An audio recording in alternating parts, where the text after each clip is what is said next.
Hey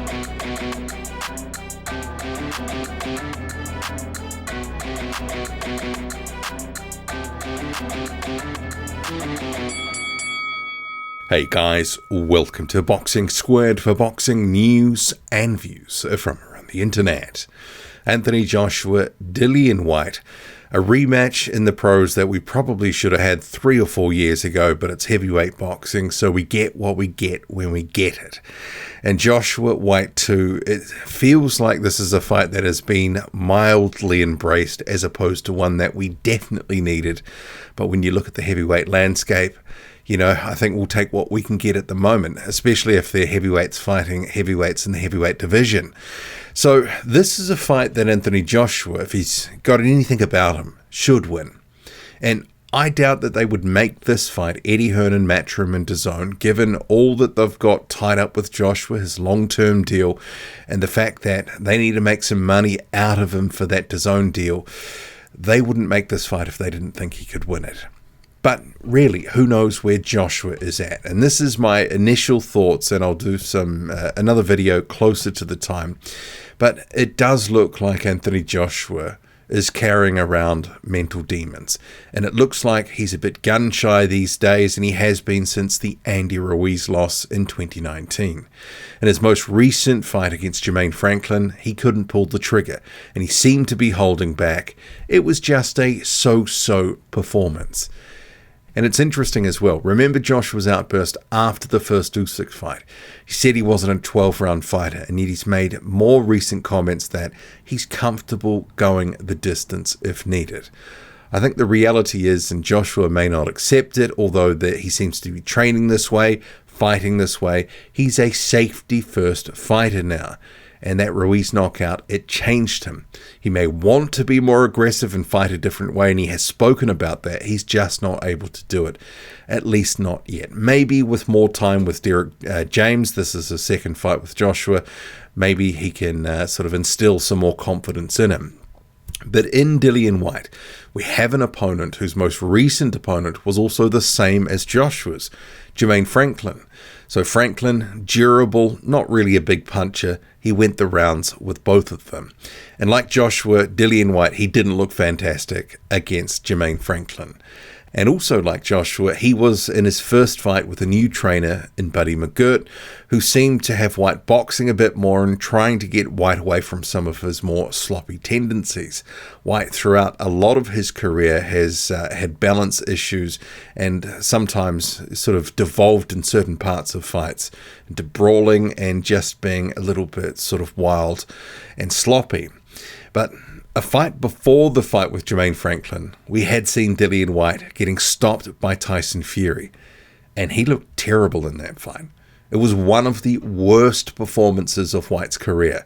He looked absolutely washed. His balance was just nowhere to be seen, and he just looked like he was out of sorts and out of place and looked like he was there for the taking. And he was. And again, it was an uppercut that contributed to his downfall. A punch he's been susceptible to and sent to the canvas by multiple times through his career. And indeed, the first Joshua fight, he was caught with a big one, which ultimately ended the night. So the question always is with Dillian Whyte, is he going to get caught with an uppercut?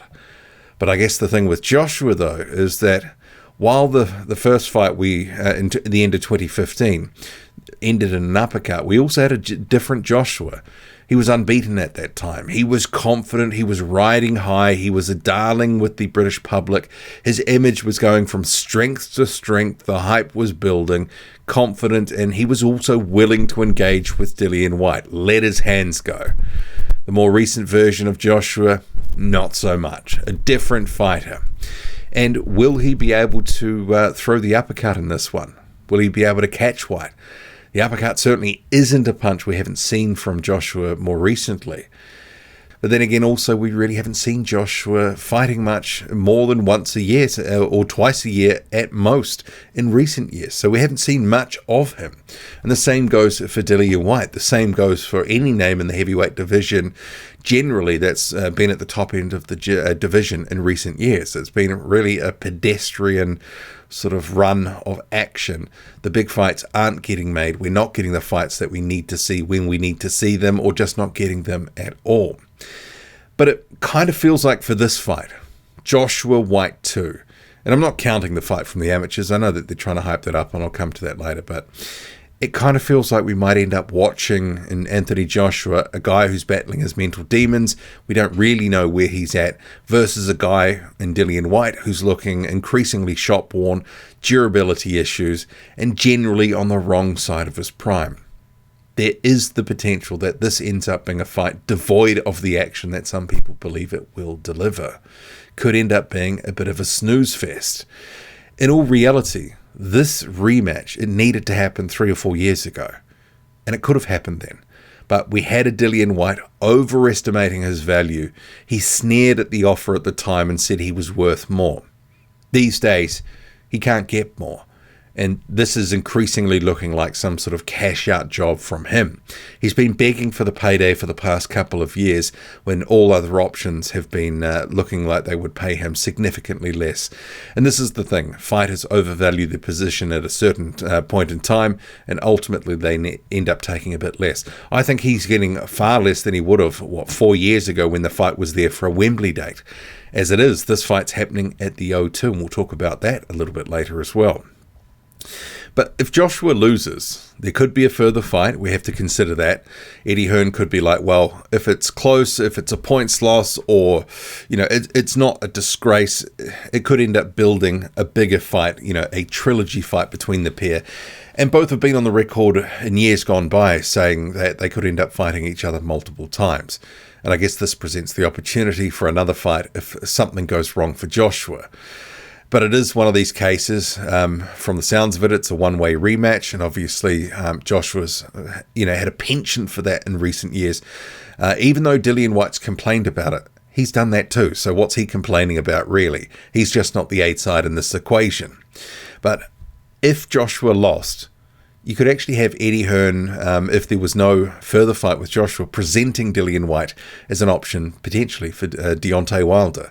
And let's face it, there has been plenty of needle between those two in recent years, over the course of the past 5 or 6 years. But that's also a fight that's been left on the boil a little too long. I think at this stage that Deontay Wilder would absolutely body Dillian Whyte. His durability, I think the first 1 or 2 big punches could end up sending Dillian Whyte into the shadow realm should that fight ever occur. But in terms of a rivalry, and this is played up as a rivalry, but for me, I look at this and go, and I've said this in recent years, this is all played out for me. This fight with Whyte and Joshua, the rivalry ended for me at the end of that fight at the end of 2015. It was put to bed when Joshua tucked Dillian Whyte in with a knockout. Matchroom and others, they've been saying and trying to talk up this angle, the rivalry, that they hate each other, there's needle. Then you had Dillian Whyte sort of saying at the press conference that he doesn't hate Joshua. And both fighters at the press conference largely well behaved. I didn't really sort of see a lot of menace there. It sort of seems there's these two guys that are pretty advanced in their careers. They know what this is about. This is a money-making venture, and they're there to do their roles and to perform and fight each other and walk away much richer, both of them. The only real beef that I've seen so far seems to have been manufactured beef at the hands of Matchroom a few weeks ago. First, whether Whyte was offered the fight, and second, whether Whyte had turned it down. Ultimately, they've made this fight, and it kind of all looked a little bit silly in the end. And if that's the extent that they can go to, and the beef that exists there, will they, won't they fight? I mean, it's the build-up to this fight is probably going to be a little bit sedate and lighter in terms of verbal sparring, as it were, than maybe some people will think.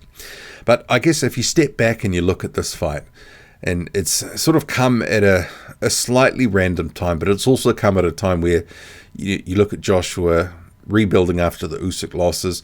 He needs a win, and Dillian Whyte represents a guy that he should be able to beat. But also, for the broader Matchroom and DAZN picture, Matchroom needed to deliver DAZN something that they could sell and make some money on. Remember, DAZN's posted big losses publicly.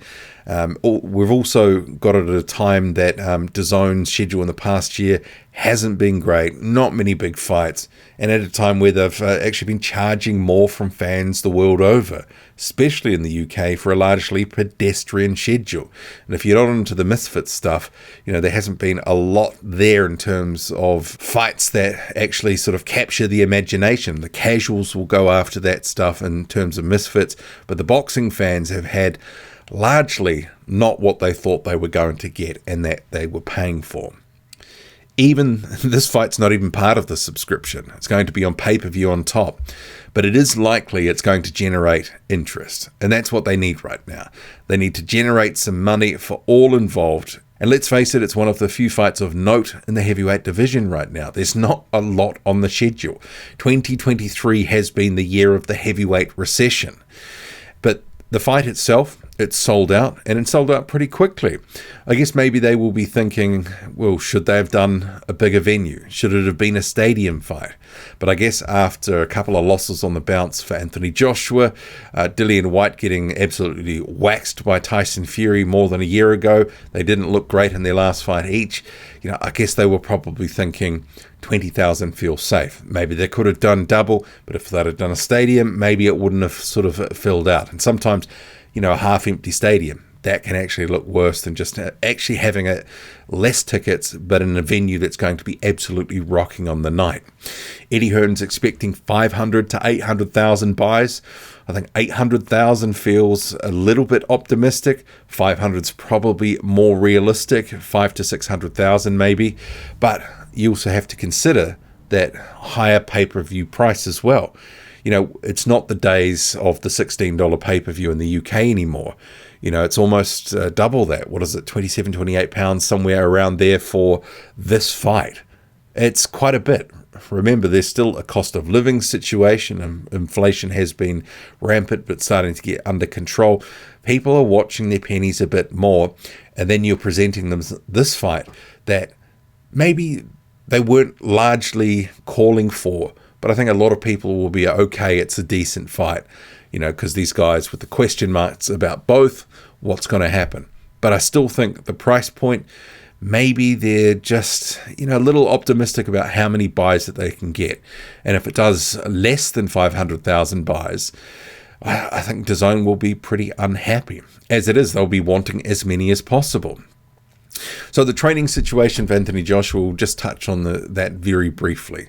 So he has been effectively living in the United States, training with Derek James in his gym.